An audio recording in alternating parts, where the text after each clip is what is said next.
In recent years, there's been a trend toward romanticization and sexualization of vampires, notably in the Twilight series, and the Evolve stories aimed at making vampires a little bit less idealized and sparkly, and getting back to what we think of as their roots, which lie in the iconic story Dracula, written by Bram Stoker, and appearing in 1897.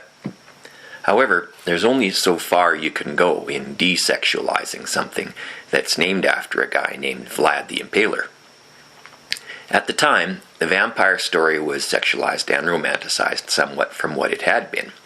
Vampires were made sexier to some extent by Bram Stoker, particularly the female ones in the story. But Dracula is also based in part on the title and name of a particular man who was a real-life person. He lived in 15th century Romania, and he was the son of a man who was a member of the chivalric Order of the Dragon. He was a Christian knight.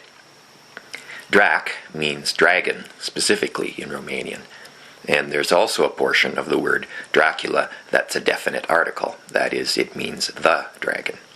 So when you add a onto the end, that means son of, and altogether you get son of the dragon. So the Vlad in question, Vlad the Impaler, was the son of the man who was a member of the Order of the Dragon.